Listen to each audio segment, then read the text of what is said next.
What's up, everybody? Welcome back to another episode of Ro Talk. Yes, guys, this is Ro, your captain of the show, and I will be talking about chapter 1056 of One Piece. And if this is your first time here, me being Ro tells you all the news that you need to know about this week's chapter. And we also will talk about a little rumor about Shanks' power. We have it like just circulating on the web, so we don't know if it's actually true yet, but it looks like it could be very true. But we will talk about that very soon. But first, guys, you know what we got to do here first. Let's go!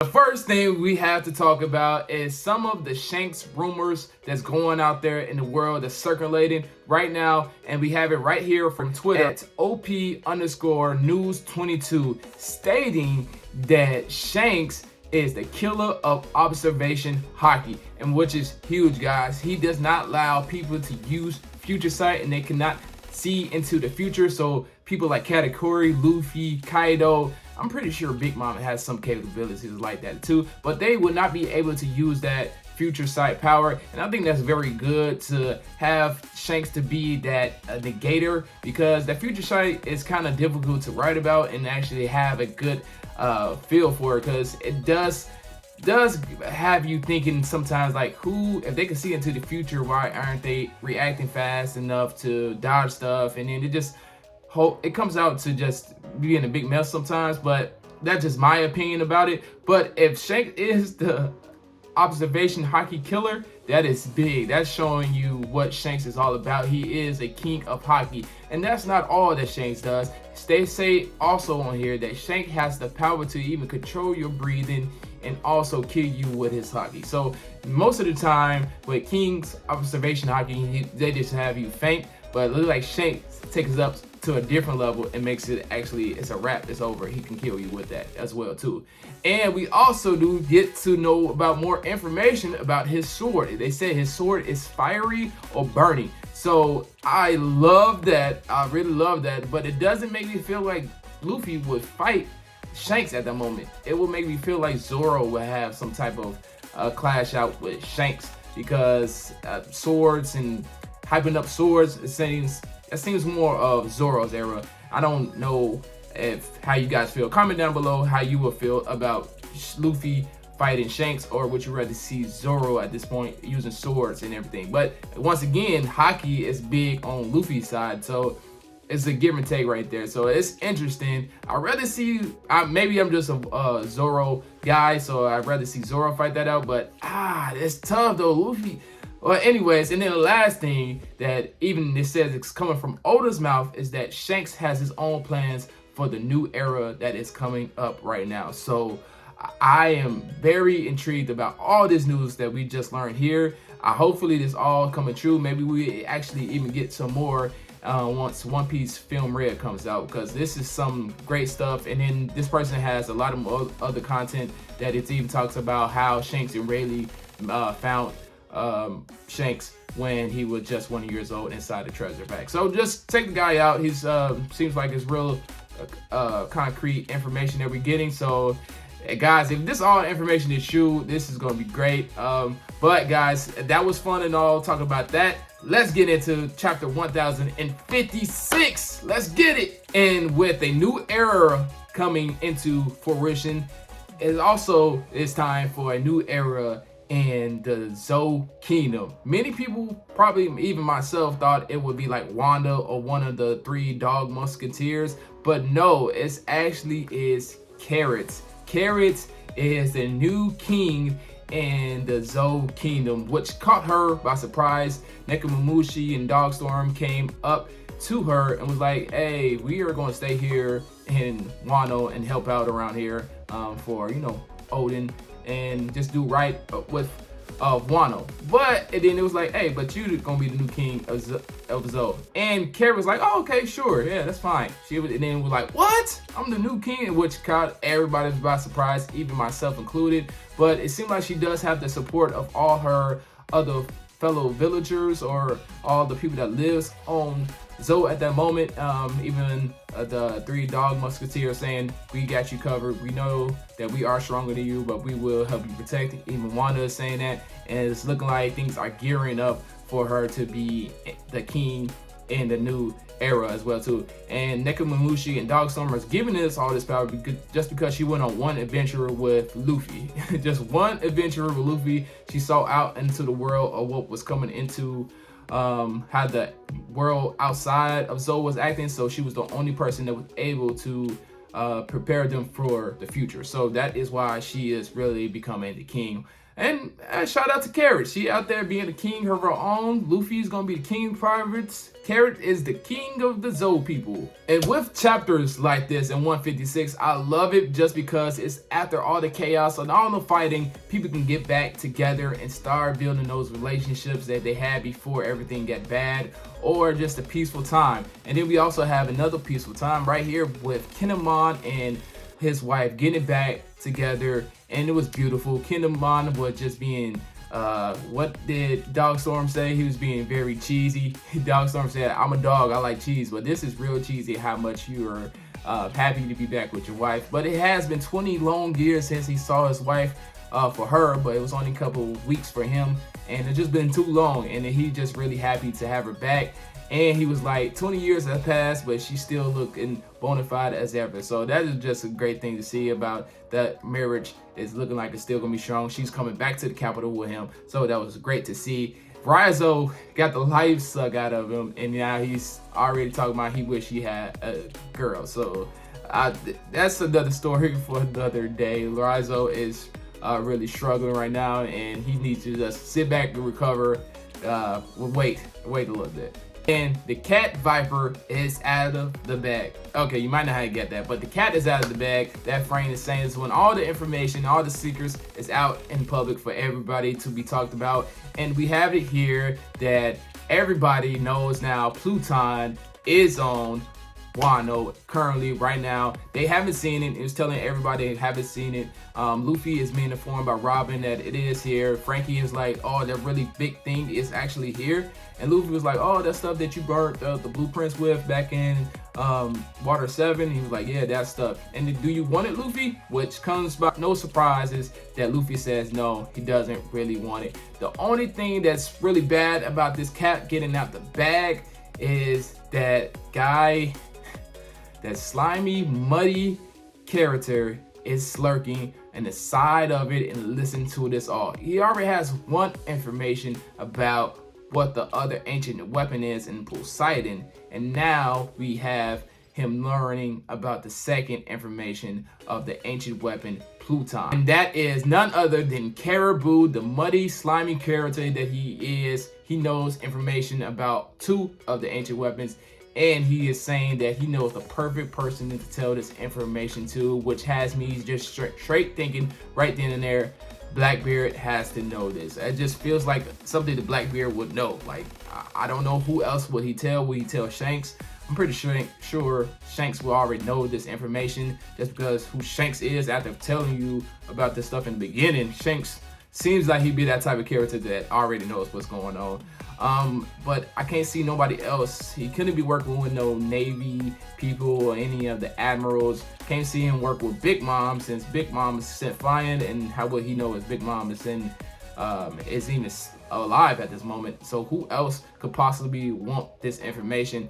And that's the only person I could come up with is Blackbeard. And Blackbeard get his hands on one of those ancient weapons, Pluton or Poseidon, it's gonna be tough. But I low-key kind of already feel like Luffy is an ancient weapon, being a Joy boy, you know what I'm saying? But that is just something that we have to wait on and see who is Caribou gonna tell this information to. And another cat Viper that's out of the bag. All right, sorry, I ain't gonna say it no more. Another cat that's out of the bag is Lord Sukiyaki. Is telling all his family that he is alive, and is also telling the samurai that he is alive as well too.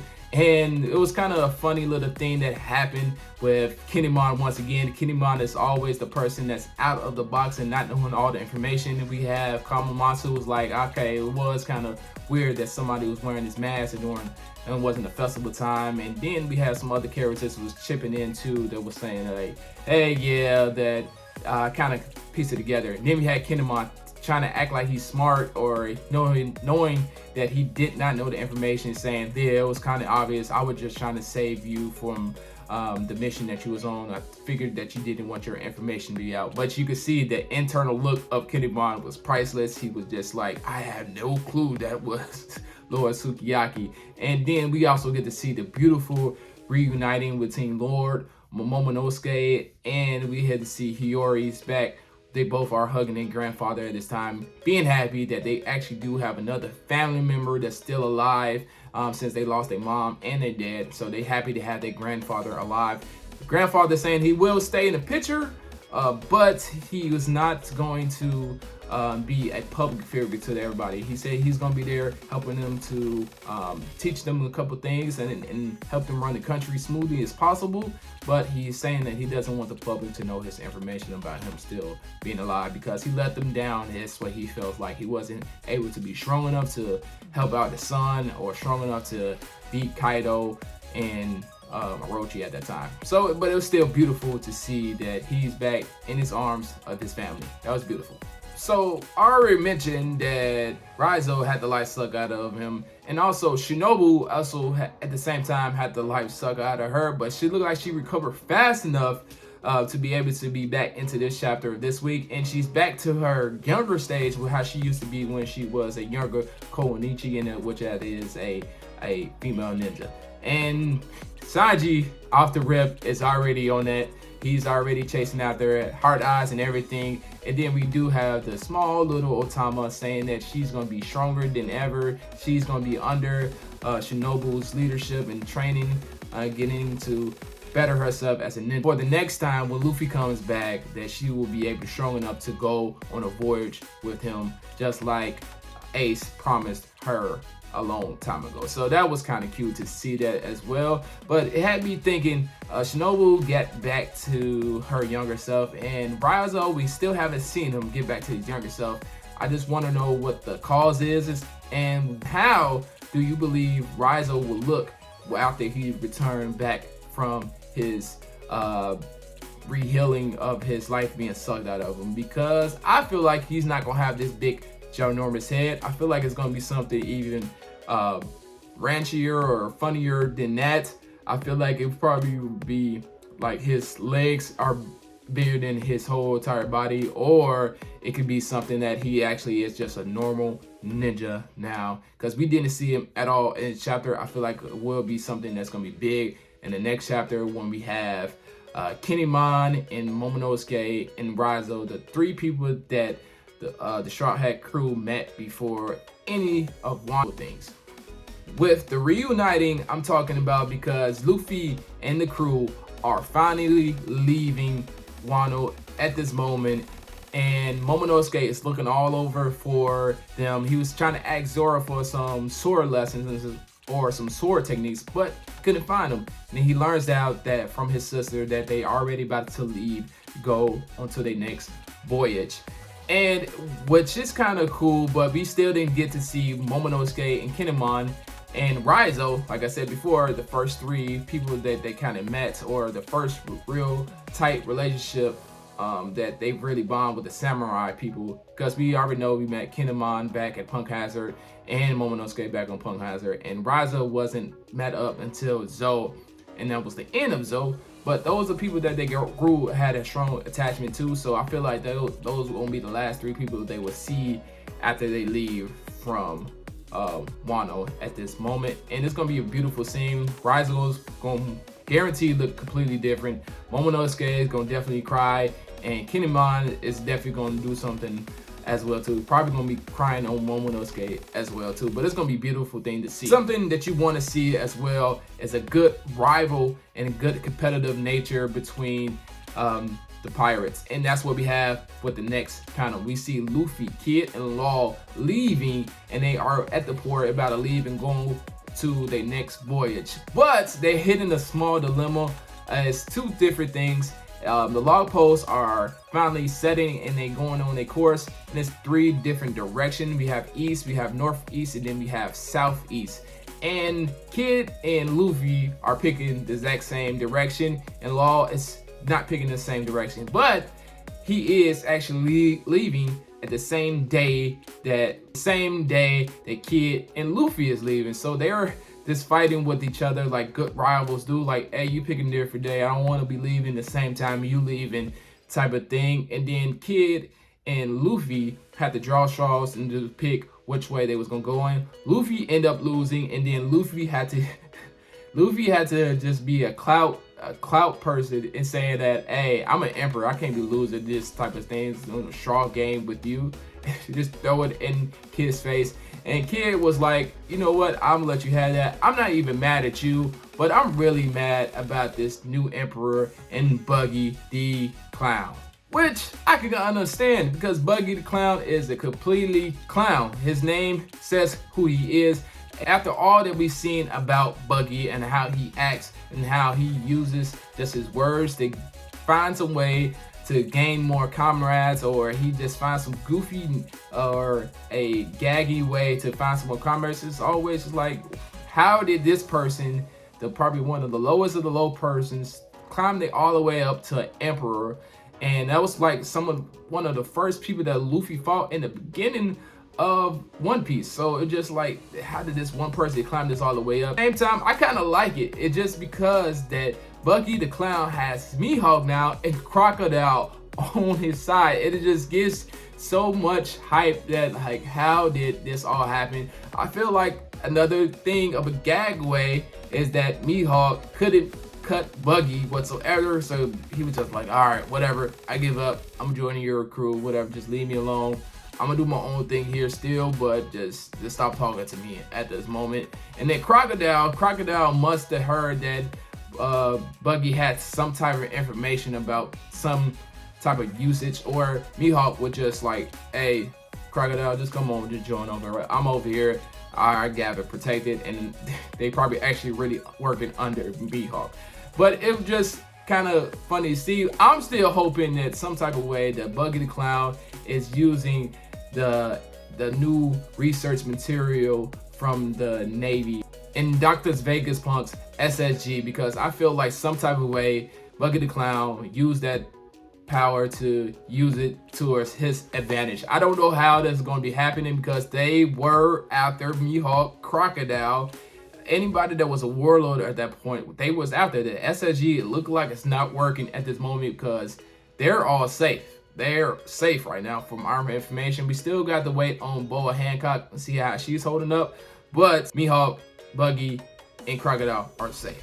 The Kid also gives us some more information about Buggy as well at this moment, saying that Buggy is placing bounties on Navy officers or anybody in the world government. He is placing bounties on their head. So now the hunter becomes the hunted, and now things are getting switched up. It's no longer, it is still longer that Buggy and Mihawk and everybody else is still getting chased, but the other side is getting chased as well too. So it's going to be an interesting new world after everybody leaves Wano, and how people are getting chased around. Even Kid states that here. And also something that Kid and Killer states here, the man with the burnt scar.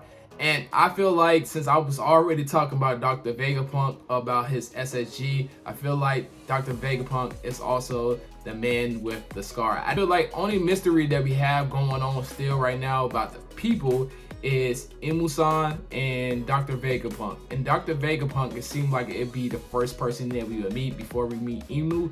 And that just because Emo's like the last final boss type, and Dr. Vegapunk is a wild card. We don't know what we actually get into when we actually meet Dr. Vegapunk. Could he be a friendly? Could he be hostile? We do not know.